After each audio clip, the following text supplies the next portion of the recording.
Price Lord. நீதிமொழி 25ஆம் அதிகாரம் 12ஆம் வசனம். Proverbs 25:12. கேட்கிற செவிக்கு ஞானமாய் கடிந்து கொண்டு புத்தி சொல்லுகிறவன் பொற்கடுக்கனுக்கு அவரஞ்சு பூஷணத்திற்கும் சரி. அட்வைஸ் கொடுக்கறது எல்லாருக்கும் ரொம்ப ரொம்ப ஈஸியான ஒரு விஷயம், கைவந்த கலை.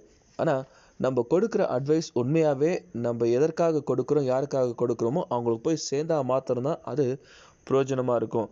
நம்ம ஒருத்தருக்கு அட்வைஸ் பண்ணும்போது உண்மையாகவே ஃபஸ்ட்டு அவங்க அதை கேட்குற நிலமையில இருக்கிறாங்களா, நம்ம சொல்கிற வார்த்தை அவங்க செவிக்கு போய் சேருதா, அவங்க இருதயத்தை சென்று அடைகிறதா என்று சொல்லி நம்ம ஆராய்ந்து பார்த்து கரெக்டான நேரத்தில் கரெக்டான ஆள்கிட்ட கரெக்டான விஷயத்த சொல்கிறது தான் உண்மையான ஞானமான ஒரு அட்வைஸாக இருக்கும்.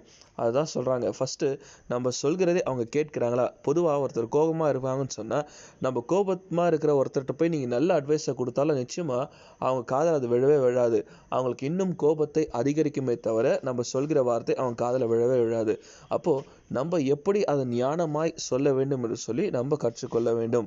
உதாரணத்துக்கு நம்மளோட பிள்ளைகளே கோபமாக இருக்கும்போது அவங்கள கண்ட்ரோல் பண்ணலாம்னு சொல்லிட்டு நம்மளும் இன்னும் கொஞ்சம் கோபமாக அவங்களுக்கு ஐடியா கொடுக்குறோம், அட்வைஸ் பண்ணுறோன்னு சொன்னால் நிச்சயமாக அந்த குழந்தைக்கு கோபம் இன்னும் அதிகரிக்குமே தவிர நம்ம சொல்கிற வார்த்தை எதுவுமே மண்டையில் ஏறாது. அதே போல தான் பெரியவங்களுக்கும்.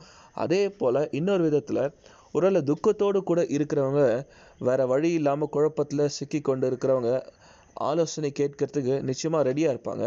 ஆனால் நம்ம இதுதான் கிடைச்ச சான்ஸ்ன்னு சொல்லிட்டு இருக்கிற எல்லா கருத்தையும் சொல்லக்கூடாது. ஞானமாய் அவங்களுக்கு அந்த சூழ்நிலையிலேருந்து அந்த துக்கத்துலேருந்து வெளியே வர்றதுக்கு ஏதாவது ஒரே ஒரு கரெக்டான அட்வைஸாக அவங்களுக்கு சொல்ல முடியும் அப்படின்னா சொல்லலாம், இல்லை சொல்லாமல் இருக்கிறதே ரொம்ப ரொம்ப நல்லது.